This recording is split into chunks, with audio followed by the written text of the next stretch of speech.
Now, also, we know that President Trump has never forgotten or stopped fighting for justice after Sarah Root was tragically murdered in 2018 by an illegal alien who was driving under the influence and became a fugitive from justice. Today, 9 years after Sarah's passing, the night of her college graduation, her parents will know that their tireless advocacy was not in vain. Justice and accountability under the Trump administration prevailed as the culprit of Sarah's death has been extradited from Honduras to the United States so he can face justice once and for all. I want to express, this is the Secretary's statement, he wants to express his gratitude to the Honduran government for their cooperation in this extradition. So that is a statement that's been on the record from the Secretary of State Marco Rubio about this excellent turn of events regarding Sarah and the justice now that her parents and her family will be able to enjoy. And I would like to open it up for questions, thinking you might have some. Yes, sir.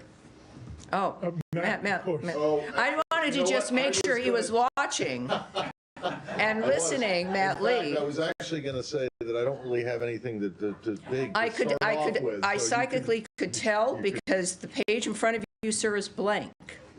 So let's do something different. We'll come back to Matt so he can recover. Yes, sir. Never think of usurping Matt. And let's also do, for people who are watching at home, obviously my fourth briefing. At some point, I won't keep numbering them, but a lot of new people keep watching every time, and it's the American people wanting to get a sense of what is on your minds, what we're doing, and I look forward to doing that. So let's go.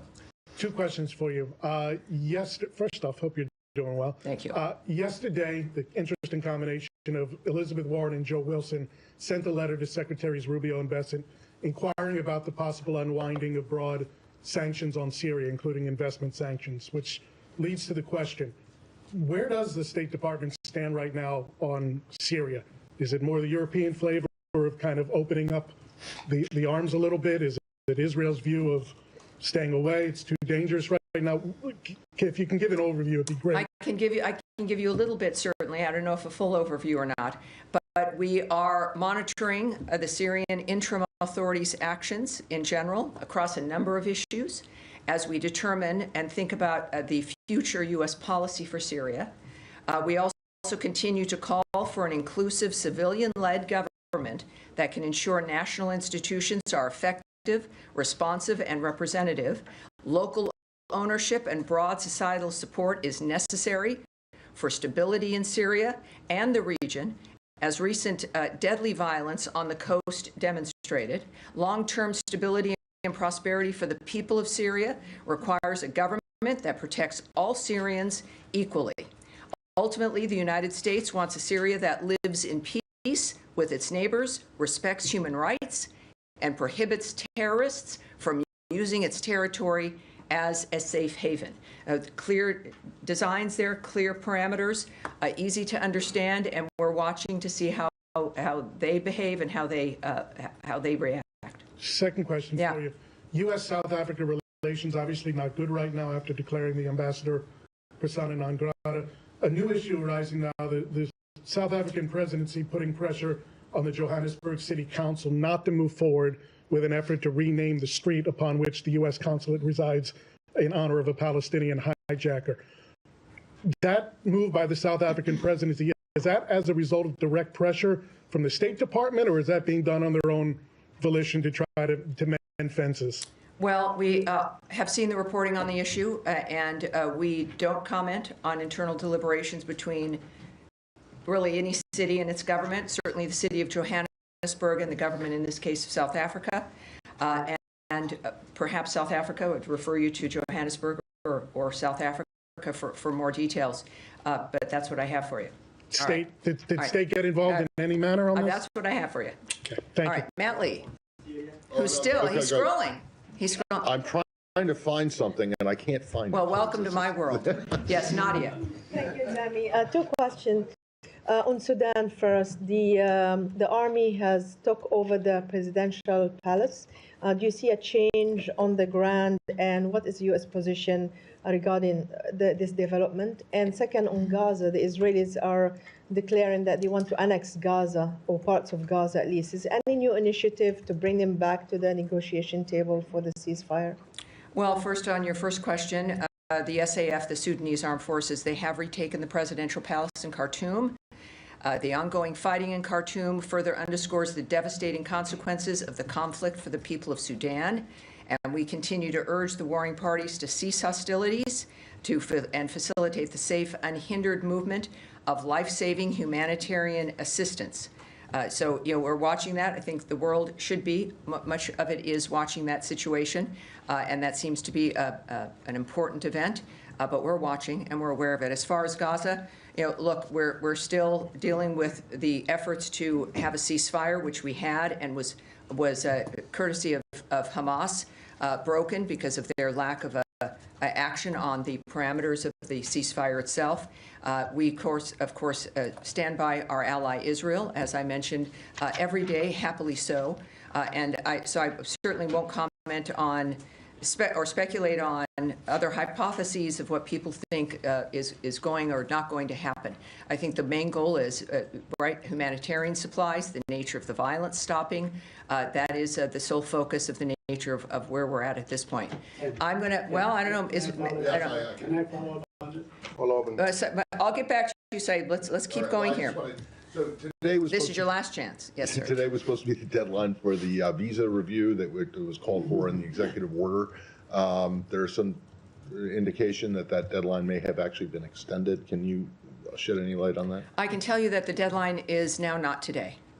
Okay. I can't tell you the specifics, but it's don't expect that to be that today is a day that something will have to come out. Of course, what we do know is that what I can say to you is that the Department of State is committed to protecting our nation and its citizens by upholding the highest standards of national security and public safety through our visa process. As laid out by Trump's executive order, which is what initiated this dynamic, the visa adjudication process must ensure that U.S.-bound foreign travelers do not pose a threat to the national security and public safety of the United States. This was obviously a huge discussion on September 12th, 2001. And this is an issue that Americans care about and the nation's safety requires. The department, however, does not comment on internal deliberations or communications to the extent where, at least I can tell you that the deadline is not today. Okay, and then just one other thing, which is also kind of it's a very brief thing, but this lawsuit that's going on that's been the topic of, much attention about on the AEA, to deport Venezuela. Well, you obviously know I'm not going to speak to anything you're going to be asking me because it involves a legal process. And a filing even today. Well, I know, but it says that there's cabinet-level discussions about using a state secrets authority to... Matt, and that's fine. I know, but I have to ask. You do have to ask, and this is, I think, for everyone watching and everyone here, they're learning from you, unfortunately, that there's... yes, absolutely ask. That's part of it. Americans wondering, what is it you guys are looking at? What are you concentrating on? But also learning that when you've got a process within the legal system and also diplomatic conversations, et cetera, there are certain things that I can't speak about. And that's one of them. But thank you, sir. Thank you. Andrea Mitchell. Hi. Thank you so much, Tammy. The president acknowledged today that if there are mistakes that were made in taking some of the people to El Salvador, in the identifications of people, that they will be corrected. What are the efforts or the obligation of the State Department to follow up some of the complaints from families that their relatives were taken and are not gang members and do not have a violent history, to follow up with El Salvador? What rights do people have once they are taken to El Salvador and are in that prison under human rights and under State Department procedures when they are taken under the rubric of national security? Well, a few things, of course. I don't speak for the White House or the president. He had some great comments to make earlier today, as you know, as you're referencing, and I think his comments speak for themselves. I also can't speak about the individuals who have been transported or legal mechanisms or diplomatic mechanisms regarding their status. But what I can say is that our relationship with President Bukele is excellent. that this isn't a situation where there's no communication or a relationship that doesn't continue on with El Salvador or the president. And of course, this is an issue that we also continue to focus on. So that I can tell you is if the president mentioned it, I think that sends a signal, if not more so, about his commitment and the nature of what he knows and what he says he's going to do about it, and that's where we're going to leave it. Let me just follow up, because the video certainly that was taken by El Salvador showed some harsh treatment.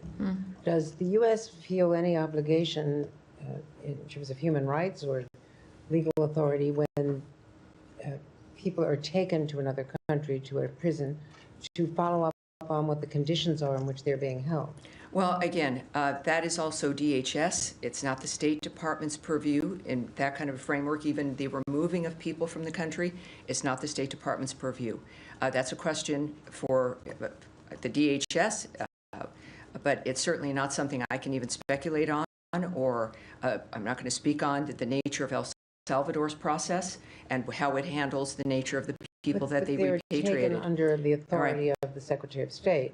Well, that was implemented by the Department of Homeland Security. So, yes. All right, now, Jen, yes. Humera from Humera. No, that's okay. This is, in all honesty, and if I was on Broadway, it might be a different situation. It's kind of hard to see. So you'll have to forgive me in the sense of that. Humera, Okay. yes. Thanks, Tammy. Just a few follow-ups to colleagues' questions, and I need to take this out. Nadia asked about Defense Minister Katz's comments about annexation. I just want to make it clear, does the Trump administration support Israel annexing or permanently holding territory in Gaza? And is the administration doing anything specifically to reopen the border for the flow of humanitarian aid? Again, we're in a dynamic where there is diplomatic conversations happening. We're still working to implement ceasefires and dealing with issues and questions regarding what can happen on the ground when there's still hostilities and still conflict. I will not speak to or guess about what the president is going to do, what he's thinking. It's not my place. And the good news is we have a president and a secretary of state, as I've mentioned a few times, that are not shy men, that you will hear from them, and you do, courtesy of social media, courtesy of statements from this department or the White House. So it's certainly not my place. We want to have facts of the matter that I can state to you regarding our positions. And it is, I think, as I've mentioned to many of you, after 25 plus years of being on talk radio and television where there is guessing or opinion, we can't do that. And so I'm clearly very strict in that regard. One more. Yes, can I yes, have sir. one more on Syria? One more on Syria. Okay, thank you. And thanks for that serious statement. That might actually be the clearest and the first time that administration talked about Syria. So my follow-up is this. Can I mention, though, in the midst of that? Sure. It is because of your questions, the nature of what your interests are, and the importance of what I think we encourage here when it comes to, there's all kinds of countries and cities that are in the news all the time, but things are happening all around the world that affect all of us. And it's that kind of a modern age, and it's exciting to be able to look for those answers and at least provide some insight. So I'm sorry, go ahead. There is a big expectation for any sanctions relief that U.S. could give to Syria. Is this something the administration is thinking about, and what would it take to give sanctions relief to Syria? There the sanctions dynamic has not changed, and there's no plans to change it at this point. But there is, so the existing measures that have always existed remain, and I understand why that's a question. But we have authorized Syria General License 24, which allows for transactions meant to help stabilize Syria. So it is not a blanket block, but the previous measures remain, but there is General License 24, again, that allows for transactions to help facilitate the stabilizing of that nation. All right, yes, sir. Stay on Syria. You speak a little bit on Syria. I was wondering what's the State Department assessment on the new Syrian constitution that was drafted by the interim authority, which the draft was rejected by the minority groups, and they are saying that it has grants likely no rights of these minority groups, like Kurds and Druze. So one thing I can tell you, we are following developments that Ahmed al-Sharaa signed, signed a so-called constitutional declaration, and note concerns expressed around consolidation of power by al-Sharaa. We continue to call, as I've mentioned in my first part of my statement, for an inclusive, civilian-led government to ensure national institutions are effective, responsive, legitimate, and representative. And we are continuing to watch the interim authorities' actions to see if they guarantee equal rights and treatment for all Syrians and preserve individual freedoms as outlined in that constitutional declaration.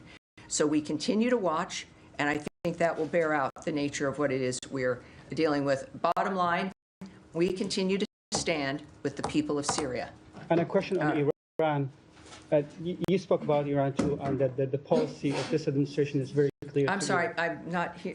Can you start again, please? Yeah, sure. You spoke about Iran, and I think that the policy of this administration towards Iran is pretty much clear. But the Iranian has rejected direct talks with you. My question is that what other options are on the table when it comes to Iran and make Iran that not pursuing getting nuclear weapons? Well, certainly sanctions, as we have applied, to say the least. Iran's behavior, as we know, across the globe threatens U.S. national interests, which is why President Trump has reimposed the maximum pressure campaign designated to end Iran's nuclear threat, curtail its ballistic missile program, and stop it from supporting terrorist groups. The president has made clear Iran can never have a nuclear weapon. And that includes, again, the sanctions of nations that are assisting that framework, the sanctions, again, on a company regarding China. There's a number of things diplomatically that can be done. This administration has been very effective in that regard, considering their position regarding stopping malign behavior, while also believing that wars have to end, to say the least. All right. Yes, Saeed, you asked before. Keep going. Thank you, Tammy. Just to follow up on the annexation issue, because it's a big issue. It's been the American position, the steadfast official position, that no to reoccupying Gaza and definitely no to annexation. So do you feel that the U.S. is going to stick to this policy, or there's going to be some change regarding this issue? And then I have a follow-up on the humanitarian situation. Well, and I know you ask, and I appreciate your passion and asking about the humanitarian situation. That's what we all think about. You know, we think about it here at State in a certain fashion, and you do yours. But again, when we think about rumors or suggestions or hypotheses or things talked about in the media, is not a basis for my commentary about whether or not something is or is not going to happen. What I've expressed to you what we do know is what is public and what is the policy of this administration, certainly that Secretary Rubio is committed to, which is ending bloodshed. Now, so there's the talk about annexing things, or that is, if anything, for those of you who care about these issues, it is a distraction to move past the nature of what's going on now with one cause, which is Hamas's attitude and actions. And while we have to deal with what is continuing and not happening because of their choices, we are continuing to try to stop that. So it's interesting that we can continue to keep in light, sir, just a minute, keep in our minds the nature of what's in front of us, which is still to stop the wholesale slaughter of people, the use of other individuals as human shields, the general chaos that causes, and the fact that there are ways to stop it. And that's what we're working on now. But others, perhaps, they want us to always talk about something else to get people distracted about that thing, so you stop looking at what is the thing that we need to deal with immediately. And I look to the Trump administration and to Secretary Rubio as examples of keeping their eyes on the prize and working methodically in this moment to get us to where we need to go. Just right. to follow. Yeah, well, yes, go ahead. I'm going to switch topics, so if you want to stay on the region. Well, well, thank you. We'll stay on the region then. Yes, sir.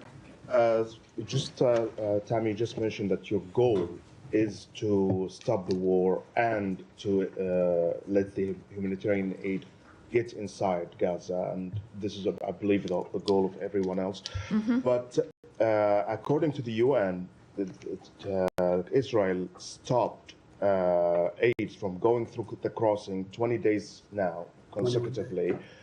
This is the longest since October 7, and this happened before the renewed airstrikes now. So there was no military operations in the region that prevent aid from going in. Do you feel that this is a collective punishment for Palestinians in Gaza to force Hamas to give some concessions, and is this acceptable? Well, when you're asking me if I feel something, obviously I'm not going to go into a soliloquy of what I feel. What I can tell you is I also won't speak about a hypothetical or a separate report of what has happened with Israel. You would need to ask the Israeli government about if something occurred that you believe occurred or want clarity on. I don't speak for the Israeli government or for their prime minister. I speak for the U.S. State Department that has an interest in it. But you're asking a question we probably could discuss over dinner. But that's not a question for this podium or for what we are discussing here. What we do know, there are certain things that are facts of the matter, is that Hamas has put Israel and the world and the Gazan people in this position because of the madness, the savagery that they decided would be a good thing to do. I don't know what they thought would occur, but it perhaps is not what has occurred, which is a unity around the world after we saw that atrocity on October 7th. What we also, though, have done for everyone affected as a global issue, certainly first the Gazan people, the Israelis, etc., but as a global unified effort, is to stop the carnage. It's a meat grinder. It's people being used by others who just seem to certainly they're not focused on peace at the end.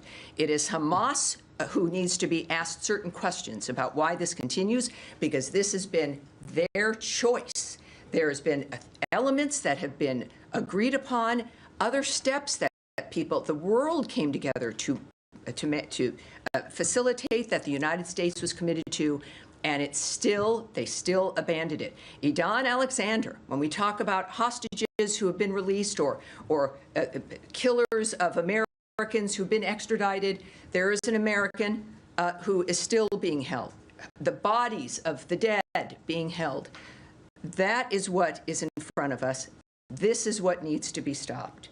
And that is what we're committed to. Yes, sir. My question, with the glasses there in the back. Yeah. No, right, the gentleman in front of you, sir. Yeah. So thank you. Daniele Compatangelo for Italian LA7. Yes. A question still about the meeting. If you confirm the meeting with the Israeli and the Americans next week here at the State Department and the White House, and if so, about Iran is going to be. That's from a report on Axios. So can you, if it's true, can you give us some insight? Nice ending phrase there. Yes. Can you give us some insight of what we're going to see? No. Or what? If this is at the White House, as you suggest, well, it's again, I can't tell you what's going to happen at the White House, and I won't be confirming any meetings in this regard. All right. Now you're ready, right? Let's do it. Thank you, Tammy. You got questions about this on Monday. It will have been almost a week since there was the announcement about termination of funds to US AGM broadcasters such as Voice of America and other grantees. As a senator, Secretary Rubio was supportive of the US grantee broadcaster Radio Free Asia. He protected it from cutbacks in the past. Does he want to revive the funding for Radio Free Asia, which broadcasts into countries like China, Cambodia, and Vietnam? And is he aware that due to the funding termination, a number of the journalists who work for Radio Free Asia are potentially could face deportation back to countries like China in Vietnam, where they may face imprisonment as a consequence of the reporting work that they've done for the US government by working for this outlet. And the same goes for Voice of America journalists, who also risk deportation back to countries such as Russia, Myanmar, Belarus, China, and Vietnam. Do you have a comment? Well, I did have that question, and I have the question out to the Secretary. It's something that I'm following up with as well. It has been a story, understandably. You're interested in the answers to this. So I'm going directly to him. He's a busy guy, but I'm going to continue to look for that from him. What I can tell you also, though, is that we're reducing, clearly, he was elected in large part to reduce the federal bureaucracy, right? It's about waste and fraud, mismanagement. This is something that has to occur. And in any dynamic, there's going to be actions and tough decisions that have to be made. Many of us personally also have to go through that when you're looking at a budget. The President continues to take action to ensure the whole of the United States government, including executive branch agencies, are in line with the administration's policy priorities. And I've said before, and I have to keep saying, is that many, many things are fluid. And it's good why you're here and why now we're doing this, 3 days a week. But also when we address the issue, as I asked about the issue of visas, there are people who are reporting certain things, and like in any situation, if you're in the United States and you have to leave, you can also apply for asylum. If you are in a situation where you believe your returning to your home country puts you at significant risk, we have clearly procedures where you can apply for asylum, and that is certainly if someone is coming from that workplace or some other situation, that's something that people can do. If you have a visa, and every situation is different. That's why we don't discuss individual visa dynamics. But if someone is here and it is a work visa, and their employment is ended, there is a period of time. It's like any other visa dynamic for anyone who holds a visa. And you can learn about that at state.gov. You can there's a whole host of people that can help you. And I would guess if you're here on a work visa, that was probably a complicated, semi-complicated procedure. And so you're aware of these things. And so this is what is obvious for anyone in this kind of a situation, especially for those worried about the nature of reporting or a dynamic where they're concerned about returning. There are options like that, and that, again, is a very basic situation for everyone in that kind of a situation. Yes, sir. Thank you, Tammy. We'll follow up on Iran very quickly, then I'll move to Ukraine, if you please indulge me. Sure. You started highlighting some of the tools in your toolkit on Iran sanctions. I want to ask about a particular sanction law. It's a law of the land, which is called the Mahsa Act, which requires the administration to target Iranian leadership for their gross human rights violations. Is this administration willing to implement the Mahsa Act? Is this administration what? Willing to implement the act? Well, I'm not. That would take me knowing what their thoughts are or discussing what diplomatic considerations are, issues that I'm certainly not going to speculate on. That's a hypothetical for the most part, and I can't do that. Thank you. Yes, I'm moving to Ukraine, if I may. Very quickly, Tammy, on Ukraine. I was hoping you could fill us in on the delegation is headed to Saudi Arabia. I know one of them is... Wait, you're going to have to, so maybe his mic can come up. Start again. Yeah, sure. Maybe a little bit more slowly, too. Absolutely. I was Thank hoping you could fill us in on the delegation is headed to Saudi Arabia to discuss Ukraine. Michael Anton from this building is a part of the team. Anyone else you could mention, please? And also any reaction to overnight assault on Ukraine? Well, I'm not going to speak about the particular individuals on the teams. All right? It is senior officials. It's not principals. But that's what we have. I think it's inappropriate to discuss certainly personnel, let alone senior officials who might be on a negotiation team. It's a dynamic that clearly we'll get the results from. We'll see the details, and then we can make some assessments about perhaps who was involved and where we go next. All right, now at the end of the row here, yes, ma'am. Go ahead, please. My question is on Afghanistan. After 4 years, for first time, American delegate and traveled to Kabul yesterday and discussed with the Taliban senior leader. My question is, does it mean the new diplomatic approach from United States towards Taliban? And can you clarify, aside that releasing American hostage, what other topics were discussed in this meeting with Taliban? Well, I wasn't at the meeting with the Taliban. Even if I was, I wouldn't give you any details. If there was, certainly these are diplomatic considerations, and we have what the main end result, which I think is the North Star of this framework, is that an American is home. So that's what we have to care about. In the meantime, I think that there's a general series of issues that we're dealing with, but keep encouraging you to think about the nature of the subjects that are in front of us, that we're working on, that are steps in longer processes to not just keep Americans safe and get Americans home, but to change the condition of the world that's in front of us. All right, all the way in the back, gentleman, the white shirt, yes, please. Thank you. Going back to the issue of Voice of America and global engagement media, the State Department was very active fighting disinformation, especially through the Global Engagement Center. They were very important in unveiling Russian state disinformation campaigns, Portal Combat and others. Sure. In the previous administration.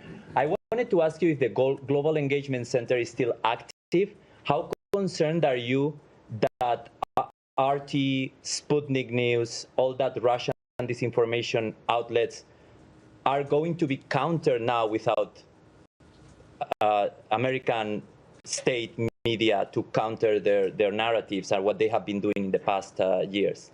Well, that is a stretch here, and I've mentioned this on Wednesday, that we do have a lot of very familiar structures and systems that are changing. And that doesn't mean that the work stops. It means that the efforts and the outreach and the engagement will look different, perhaps. But our values and what has informed the United States of America from day one through all of this time hasn't changed, and it's why we remain the greatest and the strongest country in the world. We can have these conversations, but while we're in the process of change in this fashion, it's the change of an administrative structure regarding taxpayer dollars as we assess, is the money we're spending, does it align with the values, with the agenda of the Trump administration that the American people overwhelmingly voted for to get things done? And it doesn't mean burning the house down. It means looking at how we can make it better, what needs to be changed, what needs to be reformed, so that we can spend money in a smarter, more efficient way. So yes, certain entities, certain buildings will be housed differently. Certain attitudes will perhaps change. But the goals and the attitude and the values of the United States not only haven't changed, they've been highlighted by the election of Donald Trump, a man who has brought back the notion of the idea that any American should be forgotten, that there should be no forgotten man or woman, that we have a responsibility to the world, but not in participating and facilitating wars, in doing things new and in a different way, and that includes within the structure of this government and how we apply our values. So I would argue that this is not it's not a retreat. Quite the opposite. This is a preparation to continue the work in a smarter, stronger way. All right, we'll take one more question. Yes, Alex. Thank you so much, Tammy. If I could just follow up on my colleagues' questions, could you take us through the choreography of this weekend at these technical talks? Is it over multiple days? How are they dividing up the two different countries? And then I'll have a follow-up on the Taliban question as well. Yes, this is held very close. This is all very serious, and so I'm not going to answer the details of how it's unfolding. When this is complete, I will pursue the nature of getting some answers and the specifics for that for you. And I do believe one thing I can say is, like with everything with President Trump and Secretary Rubio, things happen quickly. So I would suspect that we will have answers on this this very soon. Thank you. And then in terms of just the Taliban, and that was an unusual meeting. It wasn't just Adam Bowler who's in charge of getting hostages out, but he was joined by Zalmay Khalilzad. Does he have a formal role within the Trump administration? And Palestinian-American billionaire Bashar al-Masri was also there. Can you clarify both their roles? Yes. There is no one with an official government role. The gentleman you mentioned. This was certainly not a negotiation. There was no swap made. There was no thing given to accomplish this. As a matter of fact, other hostages from Afghanistan were released on the day of Trump's inauguration, so a little bit afternoon on the 20th. So I think this is, in addition to terrific envoys who know how to handle this situation, it is also the impact of a strong America led by a man who is known to do what he needs to do to accomplish his mission. And that is, I think, often an unusual situation. So I hope that answers your question. Why were they there if they don't have official roles? Well, I can't speculate on that. That's something, though, at some point. But I certainly am not in a position to speculate about why they were. Yes, ma'am, the white jacket, and then that's going to be us. That's going to be it for today. Sure. After the Istanbul Mayor İmamoğlu's arrest this week, there are indications that Turkish government is now canceling the main opposition party's latest party convention and will appoint a trustee for the main opposition.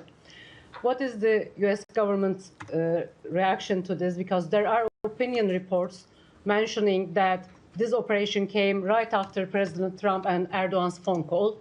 Is this still internal legal process matter in your view? What's your outlet again, by the way?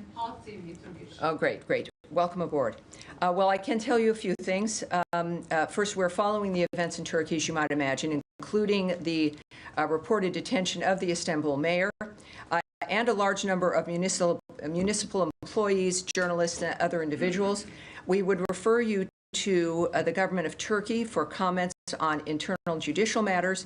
And of course, it is worth reiterating that it's important that Turkey protect the freedoms and human rights of all of its citizens, consistent with the country's constitution and in line with our shared values and democratic traditions. That was for corruption charges, mayor facing, of course, but how about appointing a trustee for the main opposition? Do you have anything on that? Well, if that is going to come up, it's not, again, my place to discuss it or to surmise or to hypothesize either. I think that's going to be it for today. All right, everybody, we will be back on Monday. We will have our briefing on Monday and Friday next week. All right. Thank you, everybody. Thanks for being here. It's a beautiful day out there. Enjoy it.